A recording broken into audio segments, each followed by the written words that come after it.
जैसा कि last episode में हम लोगों ने देखा था कि योंग फाई वो क्यान सिटी में मौजूद होता है और वहाँ पर कुछ लोगों ने चेनशी को हर्ट किया था, जिसकी वजह से योंग फाई उन लोगों के साथ लड़ जाता है और उन लोगों की लड़ाई इतनी खतरनाक लेवल पे चली जाती है कि वो लोग फिर एक अलग ही मैदान में जाकर उस लड़ाई को कंटिन्यू करते हैं। वहाँ पर एक मोटा वॉरियर जब योंग फाई से हार जाता है तो वो गुस्से में अपने एक बहुत ही खतरनाक ड्रैगन को समन कर लेता है, मगर योंग फाई भी हार नहीं मानता। वो भी अपने एविल फॉर्म को एक्टिवेट कर देता है, जिसके बाद वो इतना खतरनाक हो जाता है कि वो मोटा वॉरियर तो उसके आगे जरा भी नहीं ठहर पाता और बहुत ही बुरी मौत मारा जाता है। और वहाँ पे मौजूद पूरी की पूरी क्यान सिटी की आर्मी योंग फाई पर हमला कर देती है, तो योंग फाई भी इतना खतरनाक हो जाता है कि वो फिर उन लोगों को चुन चुन कर मारना शुरू कर देता है। उसके आगे पूरी की पूरी आर्मी ही तितर बितर हो चुकी थी, कोई भी उसके आगे नहीं ठहर पा रहा था। फिर वहाँ पर 4th लेवल के पीक का एक मास्टर अपीयर होता है, वो योंग फाई को आकर मारने की कोशिश करता है। तो वहाँ पर गोंगफू उस अटैक को रोकने की कोशिश करता है, मगर वो भी इंजर्ड हो जाता है और वो मास्टर फिर दोबारा से योंग फाई पर हमला करता है। तो योंग फाई उस जाइंट हैंड को अपनी तरफ आता हुआ देखकर चेनशी को बचाने के लिए अपने सामने एक बड़ी सी शील्ड एक्टिवेट कर देता है, मगर हमें दिखाया जाता है कि वो जाइंट हैंड जैसे ही उस शील्ड को जाकर हिट करता है तो वहाँ पर एक जोरदार धमाका होता है। वो धमाका इतना ज्यादा खतरनाक होता है कि वहाँ पर जमीन टुकड़े टुकड़े होकर रह जाती है और हर जगह धुआं ही धुआं फैल जाता है और ये धमाका बहुत बड़े एरिया को अपनी लपेट में ले लेता है, जिससे चारों तरफ बहुत ही ज्यादा तबाही होती है और हमें चेनशी के फेस के ऊपर ब्लड गिरते हुए दिखाया जाता है, जो कि असल में योंग फाई का ब्लड होता है। ये देखकर चेनशी भी काफी डर जाती है। उसे दिखाई देता है कि इस अटैक के बाद योंग फाई बुरी तरह से हर्ट हुआ है, उसके इंटरनल ऑर्गन्स डैमेज हो चुके हैं, जिसकी वजह से उसके मुंह से खून निकलने लगा है। योंग फाई इस अटैक के बाद काफी ज्यादा कमजोर हो चुका था, वो घुटनों के बल आ गया था और उसके ऑर्गन्स डैमेज होने की वजह से उसके मुंह से बार बार खून निकलने लगता है, जिसके बाद चेनशी फौरन से उसके मुंह पे हाथ रखकर उसके ब्लड को रोकने की कोशिश करती है और उससे कहती है कि प्लीज ब्रदर, मुझे छोड़कर मत जाना, तुमने मुझसे वादा किया था कि तुम मेरा ख्याल रखोगे और हमेशा मेरे साथ रहोगे। इतने में योंग फाई की बॉडी से फिर से ब्लड वॉमिटिंग होने लगती है, तो चेनशी उसे रोकने की कोशिश करती है, मगर उसके बावजूद भी योंग फाई के मुंह से वो ब्लड टपकने लगता है। तो चेनशी भी समझ जाती है कि इसका कोई भी फायदा नहीं है, मगर योंग फाई उससे कहता है कि तुम घबराओ मत, मैं अभी भी ठीक हूँ। इतने में उसे वहाँ पर कुछ लोग आते हुए दिखाई देते हैं, जो कि उसे और गोंगफू को दोनों को चारों तरफ से घेर लेते हैं और एक दूसरे से कहने लगते हैं कि फाइनली अब आया ना ऊंट पहाड़ के नीचे, इसके इंटरनल ऑर्गन्स डैमेज हो चुके हैं, तो अब ये ज्यादा नहीं लड़ सकता और ऊपर से वो ओल्ड मैन भी इसे अब ज्यादा देर प्रोटेक्ट नहीं कर पाएगा, क्योंकि वो खुद भी अपनी हाफ लाइफ डिस्ट्रॉय कर चुका है। ये सुनकर यहाँ पर योंग फाई कहता है कि तुम लोग मुझे यहाँ से निकलने का रास्ता नहीं दे रहे ना, तो फिर ठीक है, मेरे पास भी फिर कोई और ऑप्शन है ही नहीं, तो फिर मैं भी अब अपनी आखिरी कोशिश करूंगा। मगर यहाँ पे खड़ा हुआ वो मास्टर कहता है कि एक तो तुम मौत के मुंह में जा चुके हो और ऊपर से अब भी तुम ये सपने देख रहे हो कि तुम यहाँ से निकल जाओगे मेरे होते हुए, तो ये बिल्कुल भी पॉसिबल नहीं है। मगर यहाँ पर योंग फाई कहता है कि जब बाहर निकलने का कोई भी रास्ता ना हो तो फिर अब कश्ती को आग लगा कर ही निकलना होगा, क्योंकि अब वापसी का कोई ऑप्शन नहीं है। मेरे फादर ने मुझे एक मर्तबा बताया था कि ब्लड रिवर्सल टेक्निक इतनी खतरनाक है कि ये हमारे ब्लड के साथ साथ हमारे कैरेक्टर में भी न जाने कितने ही चेंजेस लेकर आती है। एक मर्तबा अगर हम लोगों ने ब्लड रिवर्सल टेक्निक को यूज कर दिया तो उसके बाद लाइफ एनर्जी पूरी तरह से खत्म हो जाती है। इस टेक्निक को यूज करने वाला कोई भी बंदा आज तक सरवाइव नहीं कर पाया। ये कहने के साथ ही वो फौरन से गोंगफू से कहता है कि फौरन इस लड़की को संभालो। ये कहकर वो चेनशी को उसके हवाले कर देता है, तो गोंगफू वहाँ से चेनशी को दूर ले जाता है और योंग फाई वो अपनी फुल पावर को अनलॉक करने के लिए अपनी उस एविल पर्सनैलिटी को पूरी तरह से रिलीज कर देता है और उसकी चेन्स को भी तोड़ देता है, जिसकी वजह से वो एविल बॉडी अब पूरी तरह से योंग फाई की बॉडी के साथ मर्ज हो जाती है और उसकी पावर अब पहले के मुकाबले में कई गुना ज्यादा बढ़ जाती है, जिससे हमें योंग फाई की बॉडी के चारों तरफ एक बहुत ही खतरनाक ब्लड एनर्जी और दिखाई देता है। ये एनर्जी वेव इतनी ज्यादा खतरनाक होती है कि इससे वो मास्टर भी हैरान हो जाता है और हम लोग योंग फाई के चारों तरफ वो ब्लड एनर्जी सर्कुलेट होते हुए देखते हैं और उसके पीछे अचानक से जमीन से एक जायंट हैंड बाहर निकल आता है, जिसे देखकर वो सोल्जर्स बहुत ज्यादा डर जाते हैं, क्योंकि योंग फाई के पीछे एक जायंट डिमोनिक बॉडी बाहर निकलने लगती है और वो मास्टर योंग फाई के बारे में कह रहा होता है कि अब ये भी जो एनर्जी इस लड़के ने रिलीज की थी ये मेरी एनर्जी से काफी ज्यादा पावरफुल थी। मगर यहाँ पर हमें दिखाया जाता है कि योंगफाई के पीछे एक नहीं बल्कि 7 एविल इनकारनेशंस अपीयर होती हैं, जिस पर वहाँ पे खड़े हुए सारे के सारे वॉरियर्स चौंक जाते हैं कि ये ईस्टर्न वॉरियर तो कल्टीवेशन के अल्टीमेट लेवल तक जा पहुँचा है। मैंने आज से पहले कभी भी किसी को भी एक्सटर्नल इनकारनेशंस को जनरेट करते हुए नहीं देखा। और वहाँ पे मौजूद एक यंग मास्टर कहता है कि ये लड़का अभी सिर्फ और सिर्फ 20 साल का है और ये एक साथ 7 इनकारनेशंस को यूज कर सकता है। ये सच में एक लेजेंडरी वॉरियर है। मगर यहाँ पर गोंग फू को पता चल जाता है कि उसका मास्टर एक ब्लड रिवर्सल टेक्निक यूज कर रहा है। मगर दूसरी तरफ चेंशी परेशान होती है, उसे यकीन नहीं था कि योंगफाई उसके लिए इस हद तक जा सकता है। और दूसरी तरफ हम उन इनकारनेशंस को देखते हैं, वो 7 इनकारनेशंस फिर अपना हाथ आगे बढ़ाते हुए अपनी डिमोनिक पावर्स वो योंगफाई की बॉडी में ट्रांसफर करना शुरू कर देती है, जिसके साथ योंगफाई की बॉडी वो काफी तेजी के साथ अपग्रेड होना शुरू हो जाती है। उसकी बॉडी अब एक सुपर बॉडी में कन्वर्ट होने लगी थी। देखते ही देखते उसके बालों का कलर भी बिल्कुल चेंज हो जाता है। वो 7 इनकारनेशंस अपनी सारी की सारी एनर्जी जब उसकी बॉडी के अंदर ट्रांसफर कर देती हैं, तो फिर योंगफाई फौरन से अपने हाथों से एनर्जी जनरेट करते हुए एक एविल आई डिमोनिक सोर्ड जनरेट कर देता है। वो अपनी बॉडी को अब एक एक्सट्रीम लेवल तक लेकर जाता है, जिससे अब उसके दुश्मनों को कोई भी नहीं बचा सकता।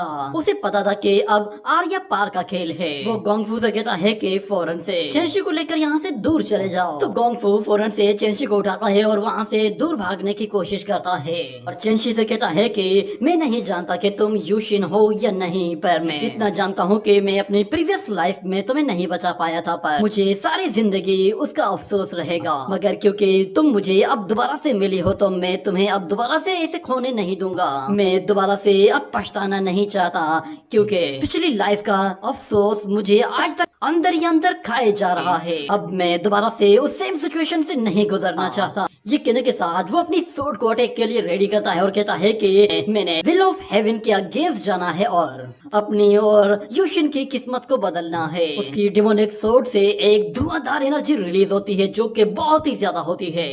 वो उस एनर्जी को एकदम से रिलीज करता है तो वो सोर्ड एनर्जी उस मास्टर के बिल्कुल पास से होके गुजर जाती है, जिस पर वो मास्टर भी बिल्कुल हक्का बक्का रह जाता है। मगर यहाँ पर योंगफाई फिर से उसके बिल्कुल सामने आ जाता है और अपना सेकंड मूव यूज करता है। ये देखते ही वो मास्टर फौरन से अपने सामने एक शील्ड क्रिएट करके योंगफाई के अटैक को किसी तरह रोक लेता है। मगर उस अटैक को रोकने के लिए भी उसे अपना पूरा जोर लगाना पड़ रहा था। मगर यहाँ पर योंगफाई तो अभी रुकने वाला नहीं था, क्योंकि उसने सेविल इनकारनेशन टेक्निक को यूज किया है, तो वो इस टेक्निक के साथ 7 अटैक कर सकता है और उसका हर एक अटैक पहले अटैक से ज्यादा ताकतवर होगा। और उसका थर्ड अटैक ही इतना ताकतवर होता है कि वो उस बैरियर के टुकड़े टुकड़े करके रख देता है। जिसके बाद हमें योंगफाई की मेमोरीज दिखाई देती हैं, जिसमें योंगफाई वो यूशिन के साथ होता है। यूशिन जब उससे फर्स्ट टाइम मिली थी तो उसने कहा था कि जब हम लोग नेक्स्ट टाइम मिलेंगे तो फिर मैं तुम्हें अपना नाम बताऊंगी। यूशिन को याद करने से ही उसके इमोशंस इतने ज्यादा भड़क रहे होते हैं कि जैसे उसके अंदर कोई बड़ा सा ज्वालामुखी हो जो कि फट रहा हो। और ऊपर खड़ा हुआ वो मास्टर कहता है कि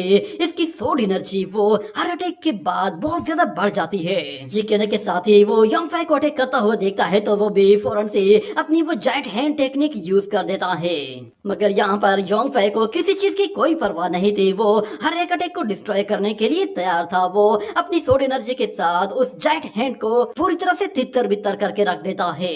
मगर वो मास्टर कहता है कि तुम्हें लगता है कि तुम अपनी इस पावर के साथ मुझे हरा पाओगे, तुम लगता है कि शायद दिन में सपने देखने के आदी हो। ये कहने के साथ वो अब डबल जायंट हैंड यूज करता है। मगर यहाँ पर योंगफाई वो अभी भी इमोशंस की दुनिया में खोया हुआ होता है। उसके सामने सिर्फ यूशिन होती है और उसकी मौत का अफसोस उसे अंदर ही अंदर गुस्सा दिला रहा होता है। वो अपनी पास्ट मेमोरीज में यूशिन का नाम जान जाता है, जिसके बाद से वो यूशिन के और भी ज्यादा क्लोज हो गया था। यूशिन की मेमोरी उसे इतनी ज्यादा एनर्जी दे रही होती है कि वो उस मास्टर से भी काफी ज्यादा आगे चला गया था। उसका एक ही अटैक उन दोनों के दोनों जायंट हैंड्स को बहुत ही आसानी से खत्म करके रख देता है और सीधा उस मास्टर को जाकर हिट करता है।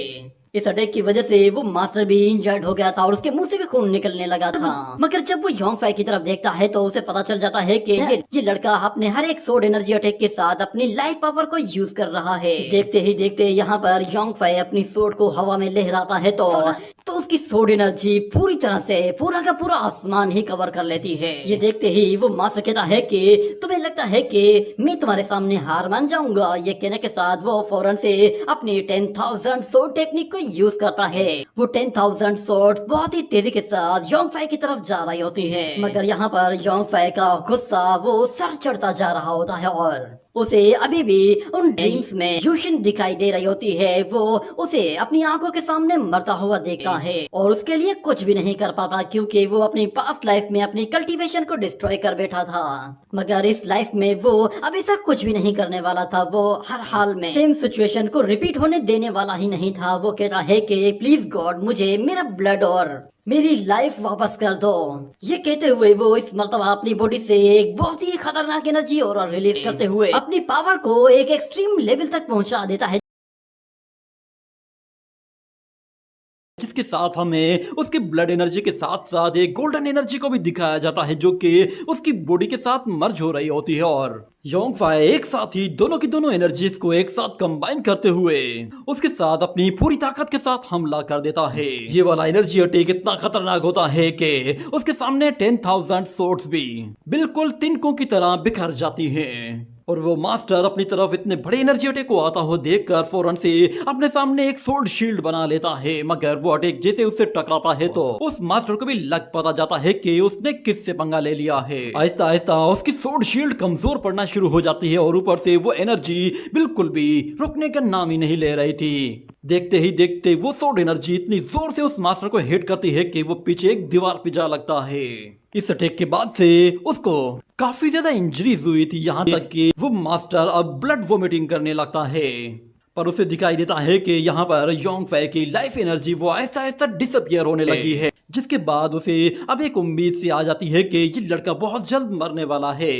योंगफाई अब काफी ज्यादा वीकनेस फील करने लगा था और अब उसकी एनर्जी भी काफी ज्यादा वीक हो गई थी, पर अब भी उसके इरादे बिल्कुल मजबूत होते हैं। वो हर हाल में चेंशी को प्रोटेक्ट करना चाहता था, जिसके लिए वो अपनी लाइफ का आखिरी कतरा तक दांव पर लगा देता है और अपनी उस डिमोनिक सोर्ड की पावर को अपनी बॉडी के अंदर एब्जॉर्ब करना शुरू कर देता है और कहता है कि मेरे जिंदा रहने का अब कोई भी चांस नहीं बचा, मैं हर हाल में चेंशी को प्रोटेक्ट करके ही जाऊंगा। उसकी बॉडी से निकलने वाली एनर्जी इतनी ज्यादा खतरनाक होती है कि बहुत दूर खड़े हुए सोल्जर्स भी उससे डर रहे होते हैं। और वो मास्टर कहता है कि इसने अपनी सोर्ड की एनर्जी को भी आखिरी बार यूज कर लिया है, यानी कि इसकी मौत अब पक्की है। योंगफाई यहाँ पर अपने आखिरी अटैक को यूज करने के लिए अपनी सोर्ड को जैसे ही हवा में ऊपर लहराता है तो हमें दिखाया जाता है कि सोर्ड एनर्जी अब पहले के मुकाबले में 10 टाइम्स बढ़ चुकी होती है और हमें उसके पीछे कुछ गोड आइज भी दिखाई देती है। और यहाँ पे ये मास्टर भी उस अटैक को रोकने के लिए अपनी पूरी तैयारी कर लेता है और उसके साथ टर्टल शेल को एक शील्ड की तरह यूज करते हुए उसे जैसे ही एक्टिवेट करता है तो वहां पर उसके चारों तरफ एक डोमेन एक्टिवेट हो जाता है और उसके चारों तरफ एक बहुत बड़ी टर्टल शील्ड एक्टिवेट होना शुरू हो जाती है, जो कि जमीन से योंगफाई के सामने आती जा रही होती हैं। मगर योंगफाई को उसकी कोई परवाह नहीं होती कि उसके सामने अगर मल्टी लेयर शील्ड है। वो बस एक ही बात सोच रहा था कि उसे अपने एक अटैक में अब पूरा खेल खत्म करना है। वो कहता है कि भले ही मेरे पास अब ज्यादा लाइफ नहीं है, मगर मेरे पास एक चांस मौजूद है जिससे मैं पूरा का पूरा खेल खत्म कर सकता हूँ। वो तेजी से भागते हुए उस शील्ड की तरफ चला जाता है और जैसे ही उसके करीब पहुंचता है तो वो फिर से अपनी पास्ट मेमोरीज में चला जाता है, जहां पर वो यूशिन के साथ होता है। और ये इमोशंस ही होते हैं जो कि उसकी पावर को और भी ज्यादा बूस्ट कर रहे होते हैं। उसका गुस्सा बढ़ता जा रहा होता है जिससे उसकी पावर भी बढ़ती जा रही होती है। यूशिन उसकी लाइफ में बस अकेली एक ऐसी लड़की थी जो कि उसे पसंद करती थी और उसे सबसे ज्यादा रेस्पेक्ट देती थी, मगर पूरी दुनिया ने योंगफाई को ठुकरा दिया था क्योंकि वो अब कल्टीवेशन नहीं कर सकता था। सिर्फ यूशिन का एक सच्चा प्यार था जिसकी वजह से योंगफाई बस उसी के साथ ही रहा करता था। यहाँ पे हम देखते हैं कि योंगफाई उस शील्ड को और उस मास्टर को खत्म करने के लिए फौरन से भागते हुए उन लोगों के बिल्कुल ऊपर आ जाता है। उसकी सोड एनर्जी खतरनाक लेवल तक जा चुकी होती है। उसका पावर लेवल इतना ज्यादा बढ़ चुका होता है कि वो अब उस मास्टर से बहुत ही आगे जा चुका था। वो मास्टर किसी तरह बस अपने सुप्रीम ट्रेजर्स को यूज करके ही अपनी जान बचा रहा था। और यहाँ पे हमें दिखाया जाता है कि योंगफाई जैसे ही अपनी सोड एनर्जी के साथ अपना लास्ट अटैक करता है तो उसका लास्ट अटैक पहले वाले सारे अटैक्स के मुकाबले में 10 टाइम्स ज्यादा स्ट्रॉन्ग होता है। वो उन टर्टल शील्ड्स को मक्खन की तरह काटते हुए सीधा उस मास्टर के करीब जा पहुंचता है। ये देखकर उस मास्टर के भी तोते उड़ जाते हैं और वो खुद को बचाने के लिए फिर से अपने सामने एक और बैरियर बना देता है। मगर वो सोड एनर्जी अटैक इतना खतरनाक होता है कि हर एक चीज को दो टुकड़े कर देता है।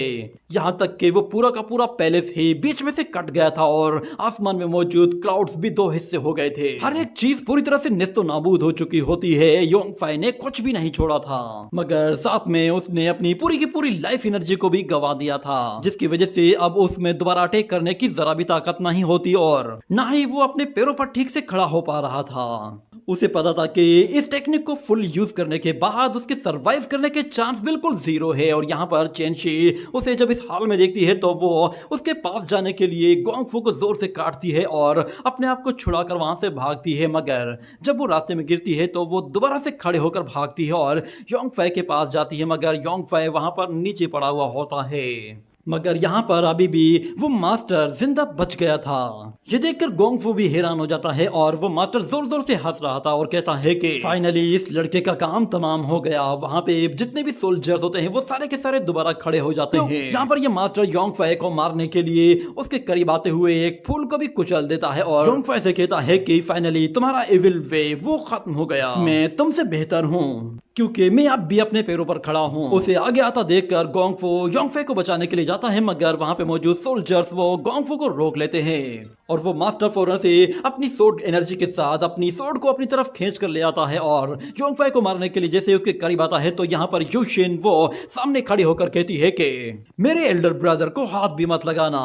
मगर यहाँ पर वो मास्टर तो गुस्से में पागल हो चुका होता है और वो कहता है कि मेरे रास्ते से हट जाओ वरना तुम भी मारी जाओगी। उसे इस तरह देखकर गोंगफू समझ जाता है कि ये इस बच्चे को मार डालेगा, इसलिए वो कहता है कि तुम्हें शर्म आनी चाहिए, तुम एक 4th लेवल के पीक मास्टर हो और तुम एक छोटी सी बच्ची को मारने की धमकी दे रहे हो। और वहां पर लोंगजी भी कहती है कि सीनियर प्लीज इस पर तरस खाइए। और वहां पे मौजूद जितने भी यंग मास्टर्स और सोल्जर्स होते हैं वो भी कहना शुरू कर देते हैं कि ये 4th लेवल का पीक का मास्टर है और ये एक छोटी सी बच्ची को अगर मार देगा तो हम लोग बाकी लोगों को क्या मुंह दिखाएंगे। हमारा हाईएस्ट रैंकिंग का मास्टर वो एक छोटी सी बच्ची को मार रहा है। और ये बातें सारी वो मास्टर भी सुन रहा होता है और दूसरी तरफ हमें दिखाया जाता है योंगफाई को वो अपने ड्रीम वर्ल्ड में जा चुका होता है जहाँ पे वो यूशिन के साथ होता है और वो यूशिन से कहता है कि मुझे थोड़ी सी नींद आ रही है, मैं बस हल्की सी नींद करके वापस आता हूँ। मगर यूशिन कहती है कि ठीक है, अगर तुम थक गए हो तो तुम थोड़ी देर सो जाओ। ये कहने के बाद वो भी उसके बराबर में सो जाती है और उसका हाथ थाम लेती है और उसे प्यार भरी नजरों से देख रही होती है। और इतने में हमें दिखाया जाता है कि योंगफाई को चेनशी के चिल्लाने की आवाजें सुनाई दे रही होती हैं, जिस पर वो उन फूलों से साइड में देखता है तो उसे नजर आता है कि वहां पर चेनशी उसकी डेड बॉडी के ऊपर रो रही है। ये देखकर वो खुद भी हैरान हो जाता है और उसे दिखाई देता है कि चेनशी उसकी खातिर उस मास्टर की सोड के सामने खड़ी हुई है और वो उससे लड़ने को भी तैयार है। ये देखते ही वो कहता है कि चेनशी मुझे उसे बचाना होगा। वो यूशिन से कहता है कि मुझे माफ करना पर मुझे इस वक्त जाना होगा। तो यूशिन कहती है कि मैं जानती हूँ कि तुम्हारे लिए तुम्हारी अपनी लाइफ ज्यादा इम्पोर्टेंट है, शायद हमारे लिए मिलने का ये सही टाइम नहीं था। तुम्हें शायद इस वक्त वहीं जाना चाहिए जहां से तुम आए हो, क्योंकि शायद वहां पे तुम्हारी ज्यादा जरूरत है। हम लोग दोबारा कभी मिल लेंगे। इतना कहने के बाद वो ड्रीम वर्ल्ड डिसअपियर होना शुरू हो जाता है और योंगफाई कहता है कि मैं तुम्हें पहले भी खो चुका हूँ, मगर अब मैं दोबारा से तुम्हें नहीं खोना चाहता। मगर यूशिन उसे कहती है कि हम लोग बस थोड़ी टाइम के लिए ही एक दूसरे से अलग हुए हैं, मगर मुझे पूरा यकीन है कि हम लोग दोबारा एक दूसरे से जरूर मिलेंगे।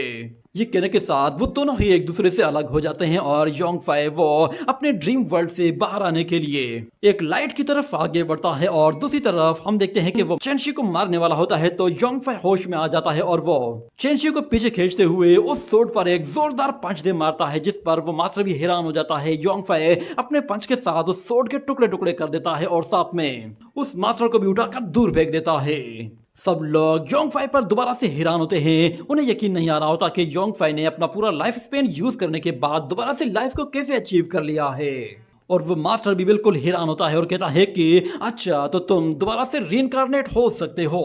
वो अपने सारे ही सोल्जर से कहता है कि दो देख क्या रहे हो, ये अकेला है और काफी कमजोर है, इस पर टूट पड़ो। ये सुनते ही वो पूरी की पूरी आर्मी ही योंगफाई के ऊपर टूट पड़ती है और उसे मारने के लिए जैसे ही उसके करीब पहुंचती है तो यहाँ पर योंगफाई भी लड़ने के लिए तैयार हो जाता है और गोंगफू भी उसके साथ था। मगर इसके बाद वहां पर आसमान से एक जोरदार लाइटनिंग नीचे आकर गिरती है जो कि वहां पे मौजूद सोल्जर्स को वापस पीछे खदेड़ देती है और उन लोगों को एक अजीब सी धाड़ सुनाई देती है। हमें दिखाया जाता है कि योंगफाई ने डोंग डोंग को जिस एग में बाई हुआ वैली के अंदर एक फ्लावर में रखा था वो फ्लावर अब टूट चुका होता है और डोंग डोंग उस एग से बाहर आ गया था। हमें दिखाया जाता है कि वो पूरी तरह से इवॉल्व हो चुका था। वो फौरन से जमीन पर नीचे आता है और आते साथ ही कहता है कि योंगफाई मैं यहाँ पे हूँ। मगर उसे दिखाई देता है कि योंगफाई की सिचुएशन बिल्कुल चेंज है। वो उससे कहता है कि तुम्हें किसने हर्ट किया है, मुझे बस उसका नाम बताओ, मैं तुम्हारा सारा गुस्सा उस पर निकालूंगा। उस ड्रैगन को वहां पर देखते ही वहां पे मौजूद लोग बिल्कुल हैरान होते हैं कि ये तो एक 5th लेवल का होली वूजी ड्रैगन है। वो मास्टर उस ड्रैगन को देखते ही 9 तो 11 हो जाता है क्योंकि उसे अपनी जान प्यारी थी। मगर जब चेनशी उस मास्टर की तरफ इशारा करती है तो योंगफाई कहता है इस मास्टर को यहाँ से भागने मत देना, फौरन इसका पीछा करो। ये कहते ही वो फौरन से उस ड्रैगन के ऊपर बैठ जाता है और वो दोनों ही फिर उसका पीछा करते हैं। और यहाँ पे ये मास्टर बिल्कुल परेशान होता है और कहता है कि ये 5th लेवल का होली वूजी ड्रैगन यहाँ पर कहां से आ गया। मगर योंगफाई दोबारा से अपनी वही डिमोनिक सोर्ड क्रिएट करता है और उस ओल्ड मैन से कहता है कि तुम अब हेल में जाने के लिए तैयार हो जाओ। ये कहने के साथ वो पलक झपकते ही उसकी बॉडी को काट कर उसके 2 टुकड़े कर देता है जिसके साथ उसका खेल वहीं खत्म हो जाता है। और साथ में योंगफाई अपनी सोर्ड को छोड़कर नीचे गिर डोंग डोंग ये देखते ही फौरन से नीचे की तरफ जाता है और जाते साथ ही योंगफाई को कैच कर लेता है। जिस पर चेनशी कहती है कि ये ड्रैगन सच में काफी औसम है। मगर योंगफाई कहता है कि मेरा सोर्ड अटैक कैसा था, तो चेनशी कहती है कि वो भी काफी अच्छा था। जिसके साथ ये सीन यहीं पे ही कट हो जाता है। अगले सीन में हमें दोबारा से मेंग लियार को दिखाया जाता है। वो भी उसी जगह पहुंचती है और उसे दिखाई देता है कि वहां पे हर जगह लाशें ही लाशें पड़ी हुई हैं और जहां पे उसे लाशों का ढेर दिखाई देता है वहां से बहुत ज्यादा एविल एनर्जी निकल रही थी। और उसके साथ वहां पे उसे एक शख्स भी दिखाई देता है जिसे देखकर वो थोड़ा सा डर गई थी क्योंकि वहां पर उसकी अपनी बॉडी में मौजूद एविल स्पिरिट वो भी जाग जाती है। और इसी के साथ ये एपिसोड यहीं